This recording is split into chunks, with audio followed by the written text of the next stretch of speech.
მოგესალმებით დღეს სამშაბათი და ტელეკომპანია თრელის პირდაპირ ეთერში თქვენ უყურებთ თოქ-შოუ მთავარ თემას გიორგი გამზრიშვილთან ერთად. ჩვენი გადაცემის პირველი ბლოკის სტუმარია პარტია რეფორმატორების ლიდერი ირაკლი ღლონტი. მოგესალმებით ბატონო ირაკლი. მადლობა მოგახსენეთ გადაცემის სტუმრობისათვის. მე მინდა საუბარი პირველ რიგში დავიწყო ბოლო დროს ქვეყანაში განვითარებული მოვლენებით. ერთ-ერთი რაც ბოლო დღეებში ხმაურიანი იყო, ეს იყო საკადრო ცვლილებები შინაგან საქმეთა სამინისტროში. თავისინებით გადადგა ალექსანდრე ჭიკაიძე და დაინიშნა პირველი მოადგილე ვახტანგ გომელაური. რა შეფასებას გააკეთეთ? რა თქმა უნდა პოლიტიკურ შეფასებას გავაკეთებ ამთან დაკავშირებით, მე მინდა საზოგადოებას, რეალურად ერთგულ მაყურებლებს, ზოგადად სულ ეცეკახულოს მიულოცო წმინდა ნინოს ხსენების დღესასწაული დღე და განსაკუთრებით ნინოების მინდა მიულოცო, რომლებიც საბედნიერო ძალიან ბევრი არიან ჩვენ ქვეყანაში. გილოცავთ რა 21 წარით და გვაროვდეთ წმინდა ნინოს ჯვრის მადლი და ძალა.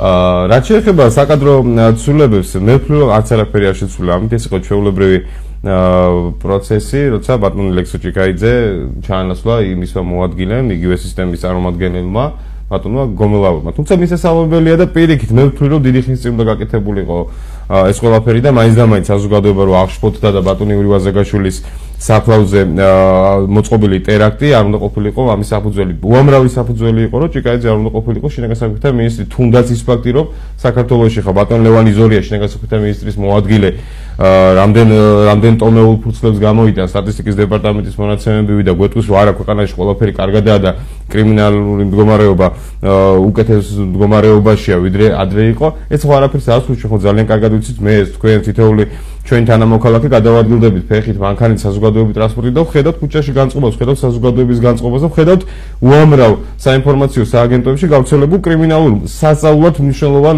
და ხაზგასასმელია თქვა უნდა რომ მნიშვნელოვნად მომატებულ კრიმინალურ დონეს. შესაბამისად მე ვთვლი რომ ლექსო ჭიკაიძე ამდენი ხანიც არ უნდა ყოფილიყო და დღეს უკვე ვთვლი რომ მისმა ფარველებმაც უნდა აგონ რა თქმა უნდა პასუხი. და ამასთან ერთად მე მინდა დამატებით რომ ლექსო ჭიკაიძე არ იყო ესეთი ფიგურა და ესეთი პრინციპული მინისტრი და აქტიურობა არ არის, როგორც ჩემთვის ცნობილია, ესეთი პრინციპული, რომ მას მიიღო პოლიტიკური გადაწყვეტილება და დაეტოვებინა შინაგან საქმეთა მინისტრის თანამდებობა. ეს რა თქმა უნდა იყო გარკვეული სპექტაკლის შედეგი და რა თქმა უნდა მიეთითა მას ალბათ პრემიერ-მინისტრისგან ბატონ ივანიშვილისგან და მქონდა დირექტივა რომ ის მას უნდა დაეწერა განცხადება და დაწერა განცხადება. თუმცა მე მინდა თქვა, მე მინდა სრული პასუხისმგებლობით საზოგადოებასაც გაუზიაროთ ჩემი აზრით, თუმცა მე საბედნიეროდ ამ შემთხვევაში ემთხვევა ჩვენი აზრები, ჩემი და ფართო საზოგადოების წრეების, რომ ეს არ არის არაფრის მომცემი, ეს არაფრის არ შეცვლის ბატონი იური ვაზაგაშვილის კოლობასთან დაკავშირებით. რატო ვახსენებ ამას? იმიტომ რომ ნიადაგი და საფუძველად მითითებული იყო შინაგან საქმეთა მინისტრის გადადგომის დროს აღნიშნული საკითხი. ეს არის ჩვეულებრივი პროცესი და მის შესაძლებელი ერთი მხრივ, იმიტომ რომ ის იყო ქმედუნარო პოლიცია, რომელმაც პირდაპირ ვერაფერი ვერ განახორციელა სამართალ დაცვის თუნდაც მუნდირის ღირსების დასაცავად. რა ვსაუბრობ საზოგადოებაში კრიმინალზე. ახსენეთ ახლა იური ვაზაგაშვილის გარდაცვალება, ძირითადი მიზეზი იყო ალექსანდრე ჭიკაიძის გადადგომა, ჩვენ ნახეთ მისი განცხადება.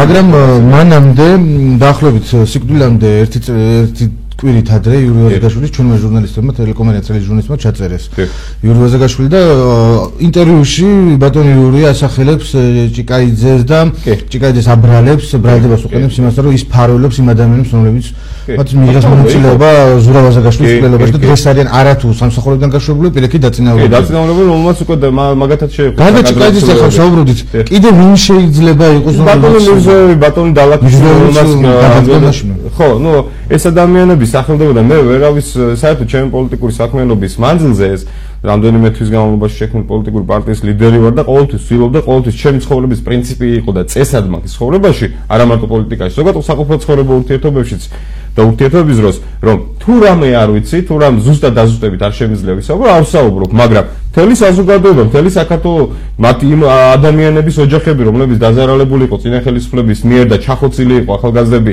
და მათი მშობლები საუბრობდნენ, ეს ადამიანები იყვნენ ისევ და ისევ თანამდებობებზე და შენარჩუნებული ჰქონდათ თანამდებობები. სხვათა შორის მე უყურე რამდენიმე დღის წინ ერთ სატელევიზიო თოქ-შოუში, პოლიტიკურ თოქ-შოუში იმედზე მაშინდელი კრიმინალური პოლიციის ფიცხალავას, ბატონი ირაკლი ფიცხალავას მოსაზრებას თვითონ აძიძახის ის კაცი, რომ პროკურატურა უნდა დაინტერესებულიყო. დიახ, მეც ისე ვთვლი, პროკურატურას უნდა დაეკითხა, იგივე ფიცხალავები, იგივე დალაკიშვილები, იგივე მირზოევები. და კიდევ დამატებით გეტყვით, ბატონ ივანიშვილის უნდა დაიკითხოს, ჩემი აზრით და ბატონ ივანიშვილის მიმართაც უნდა გაჩნდეს შეკითხვები სამართალ დაცვების და პროკურატურის მიერ, იმიტომ რომ ამ ადამიანს შეხვდა 3 დღის წინ. ბატონი ვაზაგაშვილი. ეს ჩემი მოსაზრებაა. მე ამას ესე მივიჩნევ და დანარჩენი უკვე თვითონ სამართალდაცვებმა უნდა გადაწყვიტონ. თუმცა მე ვთვლი რომ მაინც და მაინც სწორად ჯერჯერობით არ მიდის პროცესები. და ეს ფაქტია სახეზია და მოიწევს დიდ საზოგადოებრივ მღელვარებას, რომელსაც გვინდა თუ არ გვინდა ჩვენ პოლიტიკოსებს, არასამთავრობო ორგანიზაციებს, ექსპერტებს თუ საზოგადოების დანარჩენ წევრებს პროფესიის და მიუხედავად. ეს არ აცდება საქართველოს, იმიტომ რომ ყველანაირი ხელოვნური პირობაა შექმნილი იმისა, რომ ადამიანები ქუჩაში გამოვიდნენ და სრულიად ლეგიტიმურად მიმაჩნია ადამიანების გონებაში ჩამოყალიბებული ვახსენეთ ემოციები და ჩვენ დღეს ვნახეთ სახალხო დამცველის უჩვენელმოშვილი, იმედი ალბათ თქვენც ნახეთ განცხადება, სადაც ის ახსენებს ერთ-ერთ პატიმარს, რომელმაც მას ინფორმაცია მიეწოდა, რომ ირაკლი ფირცხალოვან დაავალა იამეტრეველის მკვლელობა. რამდენად შეიძლება ჩვენ ჩავთვალოთ ეს პიროვნებები უნდა დაიკითხონ თუ არა აუცილებლად და უნდა უთქვათ რომ მათზე სისხლის სამართლის საქმე აღძრო. იგივე ირაკლი ფირცხალავა და მაშინ დავაკეთებ. მე იურისტი ვარ. მე იურისტი ვარ, გარდა იმისა რომ პოლიტიკოსი ვარ, პროფესია ჩემი იურისპრუდენცია, სამართალმცოდნეობა, თუმცა არა სისხლის სამართლის სამოქალაქო დარჩენა ეს არაფერს არ ცვლის. იმის ელემენტარული საბაზისო ცოდნა მაინც გამოჩნია რომ ადამიანის უდანაშაულობაზე ვისაუბრო, მაგრამ მე კიდევ ერთხელ ვიძახი, როცა საზოგადოება საუბრობს ღიად, იგივე ფირცხალავას, იგივე მირზოევის, იგივე ბოლოს რაგვარი იყო დალაქიშვილების და სხვების ადებენ ხელს და თვითონ ბატონი ვაზაგაშვილიც ადებდა ამ ადამიანებს ხელს, რა თქმა უნდა დაიკითხონ, რა თქმა უნდა პროკურატურა მოწოდების სიმაღლეზე უნდა იყოს და რა თქმა უნდა იყოს მოწოდების სიმაღლეზე ზოგადად ხელისუფლება, ზოგადად მთავრობა, რომელიც პოლიტიკური ნების გამოვლენის საფუძველზე მინიმუმ წაახალისებს პროკურორებს და პროკურატურას, რომ სამართლიანობის აღდგენის მოთხოვნა, რაც საზოგადოებას გააჩნია, უნდა და ასრულდეს, რა თქმა უნდა და რომ არ ასრულდა შესაბამისად ეგარო პროტესტის ნომა მთელ საქართველოში უკვე აი მე დარწმუნებული ახლა მთელი ნახევარი საქართველო გვიყურებს, ხო?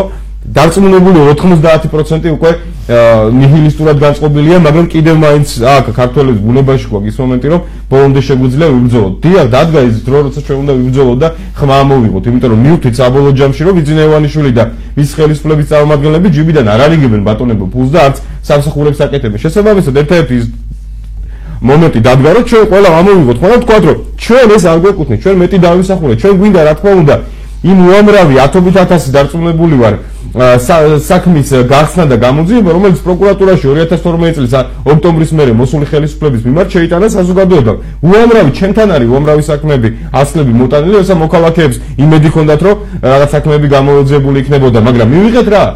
სამართლიანობის აღდგენის კი ტერმინთან დაკავშირებით ჩვენ საზოგადოებაში ხდება მოსაზრება, რომ სამართლიანობას აღდგენას რო ვიძახით, როდის იყო შემდეგ, მაგრამ კარგი დავალებოთ ტერმინთან მიმართებით საზოგადოების განწყობების გარკვევას. რეალობა ხომ არის, რომ არ აქვს სამართლებრივი სახელმწიფო. რეალობა ხომ არის ის, რომ კანონიერი სახელმწიფო არ გვაქვს და ძალიან ბევრი გვაკლია. თუნდაც ღევანდელი ფაქტი, რომ ორი ვიდეო ჩანაწერი გავსულა ერთ და იგივე მოქალაქის, რომელიც პირდაპირ თავს ესხმის პოლიციელებს და სხვა მაღალჩინოსანი პოლიციელების დამსახურებით ის ჯარიმებისგან და სპეციალური სამართლებრივი სანქციებისგან თავს იცავს. ეს რეალობა ეს არ არის ის, რაც ჩვენ საზოგადოებას ჭირდება. კარგი არ გვინდა თქვა და თავხდებით იმაზე, რომ პრობლემებია ქვეყანაში და მთელი ევროპაში არის სოციალური კრიზისი და ასე შემდეგ და ამიტომ ჩვენ ქვეყანაში ცოტა გაჭიანურდა ეკონომიკური აღორძინება, მაგრამ ელემენტარული ის მაინც გვჭირდება, რომ საზოგადოება თავს გრძნობდეს დაცულად და კრიმინალი ათარაშობდეს და გახსნილი არ ქონდეს საზღვრები ნებისმიერ დროს გადაადგილებისათვის. შესაბამისად, მე მინდა გიორგი გითხრა და მე მინდა როგორც პოლიტიკური პარტია რეფორმატორების ლიდერმა დავასაჯარო მოთხოვნა და ამ მოთხოვნით ჩვენ ვაპირებთ ძალიან მწვავედ დავსვათ, თუ საჭირო იქნება ქუჩაშიც ვაპირებთ გადავინახოთ, აუცილებლად უნდა დატოვოს დაკავებული თანამდებობა ჩიკაიძესთან ერთად მეორე საკმაოდ უფრო მაღალი მნიშვნელობის ინსტიტუტის ხელმძღვანელმა გიორგი ბადაშვილმა და მისმა მოადგილეებმა, რომლებიც წარმოადგენენ მთავარ პროკურორს და მის მოადგილეებს.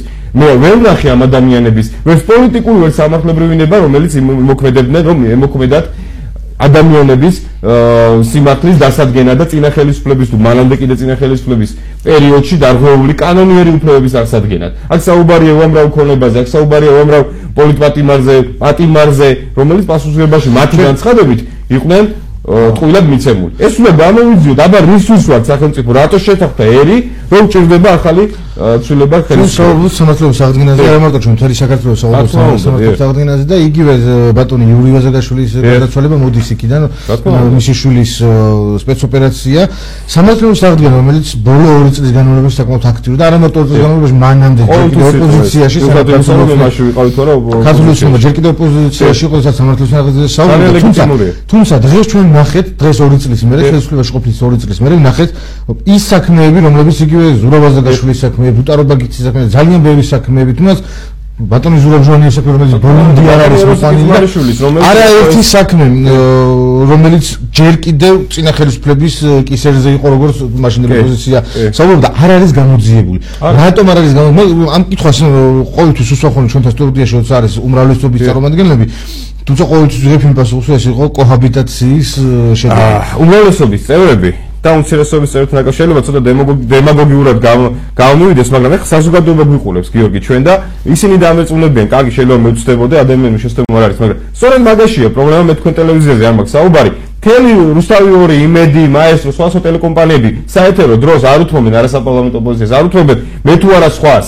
მთელი საეთერო დრო დათმობილი აქვს ქართულ ოცნების ლიდერებს და ნაციონალური მოძრაობის ლიდერებს. შესაბამისად საზოგადოება ვეღარ ხვდება საითმინის ქვეყანა, სადაც რა უნდა და უსმენთ 2 წლის მანძილზე ურთიერთბრალდებებს. აი იგივე იმაზე მივედი. მოდი არ გვინდა მაგ თემაზე საუბარი. ეს უნდა დავამთავროთ და ამას თქვენ ჟურნალისტები უნდა დაგვეხმაროთ ჩვენ საზოგადოებას, მათ შორის პოლიტიკოსებს. უნდა დავასრულოთ ეს მახინჯი პრაქტიკა საქართველოს ჩამოყალიბებული. რეალურად რამდენიმე ექსპერტის გავრცელებული ინფორმაციაზე დაყრდნობით გეუბნებით შემოსაზრებასაც. ნაციონალური მოძრაობა და ქართული ოცნება უერთმანეთად ვერ იარსებებს. იმიტომ რომ ერთი მეორეს აბრალებს რომ ის ცუდი იყო, ეხლა მეორე პირველს აბრალებს რომ ცუდია და რეალურად ქვეყანა მიდის უკან. და მივყვებით იმ რუსეთს, რომელიც იძირება და კრიზისის გამო ენგრევა ქვეყანას თავზე. მივყვებით იმას პროცესს, რომელიც არ არის გამოძიებული ახალი ხელისუფლების და რა არის ამის მიზეზი? ძირითადი მიზეზი. პოლიტიკური ნების არ ქონა, მეტი არაფერი, ჩემო გიორგი. თუ იცით რა უნდა გითხრათ? მე ვნახე ბატონ ივანიშვილის ცრემლიანი თვალები ერთ-ერთ სამძიმარზე, როცა ბატონი იური ვაზაგაშვილის სამძიმარზე გამოცხადა. მე ვნახე სხვადასხვა პოლიტიკოსები, რომლებიც ესეთი სახეებით გაუმეტყველებით ნანობდნენ და აცხადებდნენ და ღიად იძახდნენ, რომ ჩვენ სწორედ ამ ბატონის დამსახურებით, სხვა ბატონების ბუტარობაქიძის ბუტარობაქიძე ჩემი თანაკურსელი იყო და ძალიან კარგი უწესიერესი კაცი იყო. კი, ბუტარობაქიძის გვირგვიანების და ვაზაგაშვილების და ასის შემდეგ ამ ახალგაზრდების სისხლით ის ყვირილით მოვიდა ეგენი ხელისუფლებაში. და დღეს ელემენტარული იმის პოლიტიკური ნება და სინდისი არ გააჩნია, რომ პროკურატურას დაავალონ დროულად იქნას გამოძიებული საქმე. ეს არის რეალობა, გიორგი. რაზმი გვაქვს საუბარი? ხელისუფლებაში ხარ. კარგი, ადრე მიშა გიშლიდა და ნაციონალები გიშლიდა. ხელს კარგი დავიჯერე ეგეს, თუმცა ამჯერა, იმიტომ რომ ყველაფერს შენ განაგებდი, ხო, მუნიციპალიტეტების გარდა. რატომ პროკურატურა შენ ხელშია და შენია? შენ ხელში მარტო არა, შენია. სამწუხაროდ შენია ხელისუფლებას მიმართავ. იმიტომ რომ თვითონ როგორც უნდა ისე აკეთებენ ყველაფერს. სხვადასხვა ძალოვანი ინსტიტუტები მათ ხელშია. რა გახდა გამოუძიებელი? ელემენტარულ პასუხისმგებლობას ვერ იდებიან და ზოგიერთი უმრავლესობის აი წამიწამზე რო გადახტომას აპირებს უმრავლესობიდან, იმიტომ რომ ხვდებიან რომ ქართული ოცნება უსკოლისკენ მიექანება და თავის პიარით არიან დაკავებული ტელეკომპანიებში და ნახეთ ჩვენ ამდენ დღეების წინ. თუნდაც გამოტონი ალი მიროტაძე გამოდის და საზოგადოებას გვეუბნება გუშინ იძახის რომ უმრავლესობის წევრია საპარლამენტო უმრავლესობის რომ აი რა თქმა უნდა ეს სუდი ამდენ ხანდა გამოძიებულიყო. მე რას მეუბნები ამას? წადი და უთხარი ბატონ ივანიშვილს უთხარი, ბატონ ღარიბაშვილს უთხარი, ბატონ ბადაშვილს უთხარი. პარლამენტში მოიწვიე პროკურორი, პარლამენტში მოიწვიე შინაგან საქმეთა მინისტრი. მე რას მატყუებ, მე რას მეუბნები? და ჩემ და ქულების დაწერა რო უნდათ. არა ეს არ არის ამათთან. რეალურად კიდევ ერთხელ ვიძახი.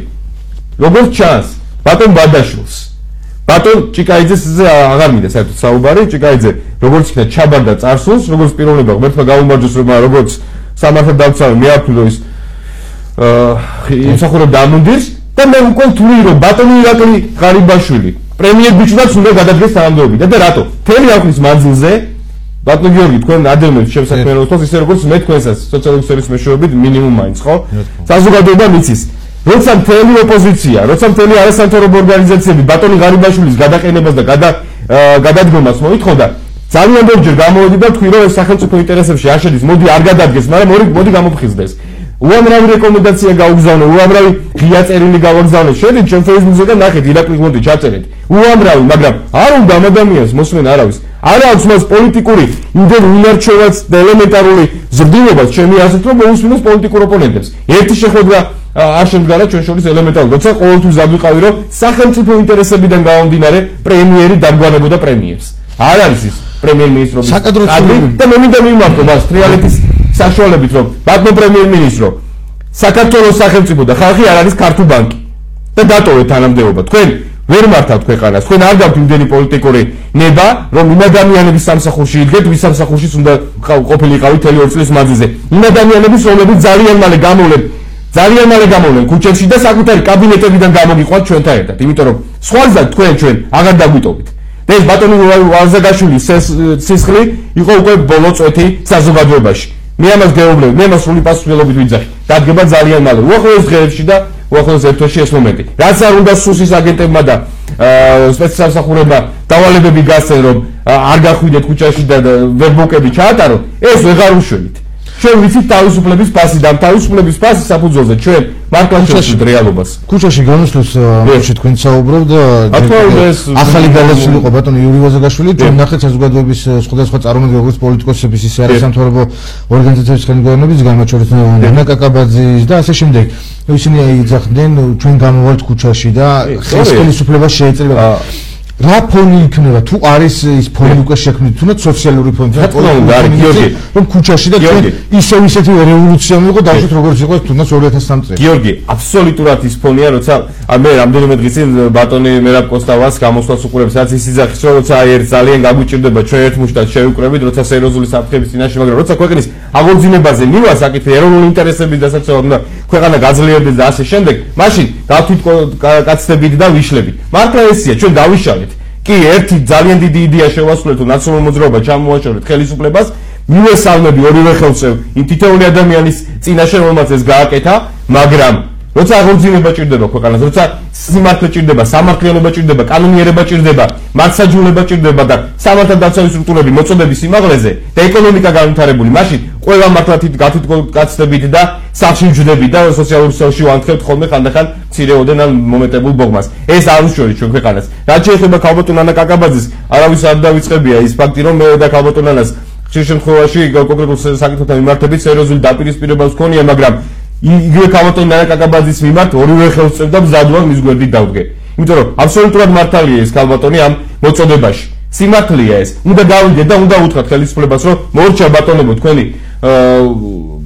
თქვენი ბუვინი მორჩა თავგასულობა მორჩა ის პრემიების რომ მორჩა ის დანამატების რომ მორჩა ის ჯიპების რომ მორჩა ის უამრავი თანხების გადახდა და აიფონებში და მაკბეკის კომპიუტერებში მორჩა ეს პერიოდი ჩვენ უნდა გადავიდეთ ახლა თვითმოქმედების რეჟიმში და მე მივესალმები თითოეული მღირსეულ ადამიანს სახელმწიფო გუნდის NGO-ებს კი არა რომლებიც აწყობენ აქციებს ვითომ აქციებს არა ეს არის საზოგადოების თვალში რაც შეყრა მე მივესალმები ყველა იმ გუნდსმენ გულანთებულ ადამიანს და ადამიანთა გაერთიანებას იურიდიულ პირებს მათ შორის ქალბატონ კაკაბაძეს რომელიც მზად არის გავიდეს და თქვას რომ ეს არ არის ქართველის არჩევანი ქართველის არჩევანი არის ღირსება საქართველოს ქართველის არჩევანი არის ძლიერი საქართველოს და ქართველის არჩევანი არის წინა ხელისუფლებისგან განსხვავებული ხელისუფლების მიღება რომელიც ვერ მივიღეთ იგივე ხდება დღეს არ არის დრო დადგება დრო ჩვენ ბევრ ამას ვილაპარაკებთ პოლიტიკოსებიც უამრავი ფაქტი რაც წინა ხელისუფლების თუ გინდა პოლიციაში უამრავი განყოფილებაა რომ სადაც იგივე სიმახინჯეები კეთდება თითქმის იგივე მოცულობის და მასშტაბების არსებობს და ჩვენ ამაზე უარი უნდა ვთქვათ საბოლოოდ ჩვენ ეს უნდა შევცვალოთ შესაბამისად მე მინდა მიმართო საზოგადოებას მე მინდა მიმართო იგივე ქალბატონ კაკაბაძეს სხვა დანარჩენ აქტიურ საზოგადოებრივ ფიგურებს რომ ჩვენ მზად ვართ მონაწილეობა მივიღოთ აქტიური მონაწილეობა მივიღოთ იმ აქციაში საზოგადოებრივ პოლიტიკურ აქტივობებში რომელიც მიმართული იქნება რა თქმა უნდა სამართლიანობის აღსადგენად ირმა ინაშვილმა დაანონსა 31 დეკემბრიდან აქციები ჯერ არ დაუზუსტებია იანვრიდან უკვე 9 დეკემბრიდან ზუსტად არ დაანონსებია და დაუზუსტებია რა ტიპის აქციები იქნება რა მოთხოვნები იქნება თუმცა თუ აპირებთ თქვენ რეფორმატორები ამ აქციაზე შეერთება ვერ გეტყვით ჩემთვის ცნობილი არ არის პატრიოტთა ალიანსი ქალბატონ ირმა ინაშვილი რა მოთხოვნებს აყენებს თუმცა როგორც ეს გეუბნებით ჩვენ ვაპირებთ რა თქმა უნდა ამ თემებთან დაკავშირებით ხმის ამოღებას რომელსაც აქამდე სააგენტოების სოციალური მცველების და სხვა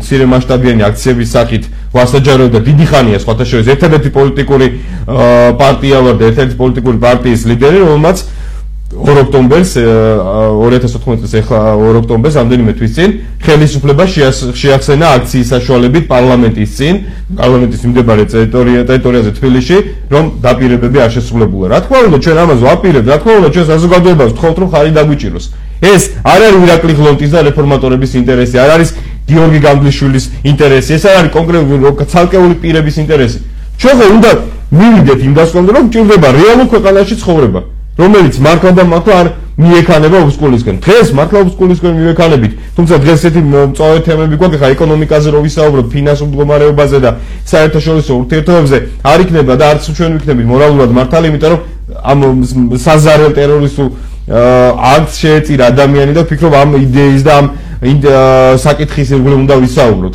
და თქო უნდა მზად ვარ ვისაუბრო. მე ვთვლი რომ მართლაც იყო ეს უმძიმესი ტერორისტული აქტი, უდიდესი თავხედური გამოვლინება კრიმინალების, რომლებიც საკმაოდ სერიოზული სახელმწიფო მანტიით არიან დაფარულები და თავისუფლად გადაადგილებიან საქართველოს ტერიტორიაზე, გადმოფრინდებიან და ღმერთმა უწყის ვინ ჩაიდინა, როგორ ჩაიდინა და ამისთვის უახლოეს დღეებში უნდა მივიღოთ საზოგადოებამ განმარტებები ხელისუფლებისგან. ჩვენ საუბრობთ როდესაც კიდევ ერთხელ კვანზე საით მიდის ბატონი იორი ვაზაგაშვილის კვლევების ზოგი საუბრობს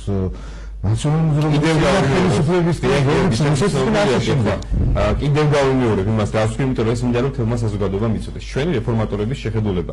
ის რომ ვიღაცა გამოვა პოლიტიკოსებზე მაქვს საუბარი დეტყვის ეს ნაცნობრობა მოკლა, გამოვა ქართულ ოცნებამ მოკლა, ლეიბორისტმა მოკლა, ბურჯანაძემ მოკლა, რეფორმატორმა მოკლა. ეს არის ზუსტად მახინჯი პრაქტიკა. სწორედ ამის გამო შევიქმნით კიდევ ერთხელ ვაფიქსირებ, რომ პოლიტიკური კულტურა შეიცვალოს ქვეყანაში. როგორ შეიძლება გაუნზებლების და სასამართლოს და პროკურატურის სპეციალური აქტების გარეშე ჩვენ ვისაუბროთ ვინ მოკლა, მაგრამ მე კიდევ ერთხელ ვიძახი, რომ რა თქმა უნდა, იური ვაზაგაშვილის კვლევების ინტერესი ექნებოდა გარკვეულ ადამიანებს ნაციონალურ მოძრაობაში, იური ვაზაგაშვილის ლიკვიდაციის მიზანი შეიძლება ქონოდა ქართული ოცნების გარკვეულ ჩინოვნიკებს და რა თქმა უნდა რუსულ სპეცსამსახურებს, რომლებიც ძალიან კარგად იციან ქართულის ემოციური ხასიათი და იციან, რომ ასეთ შემთხვევაში შეიძლება ქვეყანაში მღელვარება გამოიწვიოს. მღელვარება, რასაც გამოიწვევს, უკვე ფაქტო საზოგადოების ცნობილია. შესაბამისად, მე ვთვლი, პოლიტიკური გაერთიანება რეფორმატორები თვლიან, რომ გამოძიება უნდა განხორციელდეს მაქსიმალურად ობიექტურად, მაგრამ იცით რა, მე არ ვენდობი ქართული ოცნების გამოძიებას, იმიტომ რომ მათ ვერ გამოიძიეს თუნდაც ახალი ხელისუფლების პირობებში განხორციელებული ტრაგედიები და მკვლელობები. იგივე პატარა ბავშვი რაფანიანჩის საქმე, ბოლო არ ვიცით რა მოხდა. იგივე ბატონი ჩემი კოლეგის, ბატონი ეროსი კიცმარიშვილის კოლობის საქმე. მართლა არ ვიცი რა ხდება. და იგივე სხვები ადამიანები, რომლებიც გადასულები არიან. ავსაუბრობ წლების წინ მოხდა მკვლელობებზე. ამიტომ აქედან გამომდინარე მიმაჩნია, რომ დაუყოვნებლივ უნდა შეიქმნას საპარლამენტოს საგამოძიებო კომისია, მაგრამ იქ არ არის ფორმატი, რომ ჩვენს მივიღოთ არასაპარლამენტო ოპოზიციის წევრებმა და არასამთავრობოებმა სხვებმა მონაწილეობა. ამიტომ პრემიერ-მინისტრმა კიდევ თუ თავის გადარჩენა უნდა და ელემენტარული პოლიტიკური კულტურა გააჩნდა ზნეობა პოლიტიკოსებს და კოლეგებს ესაუბროს და ამით საზოგადოების მიმართ კეთილგანწყობა განაპირობოს, გააკეთოს სპეციალური სამუშაო ჯგუფი, სადაც იქნება სხვა პოლიტიკური პარტიის ლიდერები, იგივე კახაკუკავა, იგივე სხვები და ჩავერთვებით და ნახოთ რეალურად რა ხდება, რეალურად როგორ მიმდინარეობს გამოძიება, თორემ წინასწარ გეუბნებით საზოგადოება. მეტია და დირექტორები და რეფორმატორები არ ველოდებით, რომ ბადაშვილის და ღარიბაშვილის პროკურატურა ჩვენ დავგვიდებს ობიექტურ მტკიცებულებებს და ობიექტურ გამოძიებას. რა თქმა უნდა, აქედან გამომდინარე კიდევ ერთხელ ვაცხადებ, რომ უერთდები ქალბატონ მელაკაკაბაძის პათოს, უერთდები ქალბატონ კაკაბაძის მოწოდებას, რომ ჩვენ უნდა დავიწყოთ მოთხოვნების პრინციპულად დაყენება ხელისუფლების და პროკურატურის მიმართ. მე მაგარ ხალხო, სადაც თქვენ იქნებით, მოვდივარ მე. გიერთებით, რა თქმა უნდა, გიერთებით. ამის გარდა მე მინდა დღეს ეთერი გოწურება მეგონი და მე ამ შემიძლია დღეს არ გამოეხმაურო ფაქტს, რომ მთელი საქართველოს შეაშფოთა.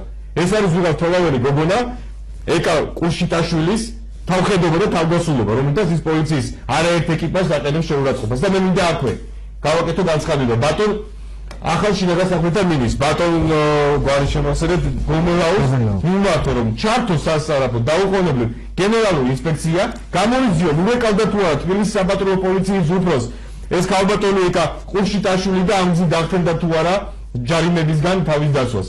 და ამის გარდა მე მინდა თვითონ სამართად დავცავს ჩემ უამრავ მეგობრებს, რომლებიც ჩემი კურსელები და მეგობრები არიან, მიმართოთ და გთხოვოთ, რომ დადექი ხალხო მოწოდების სიმაღლეზე. არ შეასრულოთ, არ გაელოდოთ საბატონო ეკიპაჟების თანამშრომლებო წინარიძეების და მსგავსი ავის მომსწავლებელი ელემენტების ზარებს. გაუშვით თუ არ გაუშვით კანონდამღები, არა, დაუწერეთ ყველა ჯარიმა, დააკავეთ ყველა ადამიანი, ვინც იმსახურებს ჩარჯილს.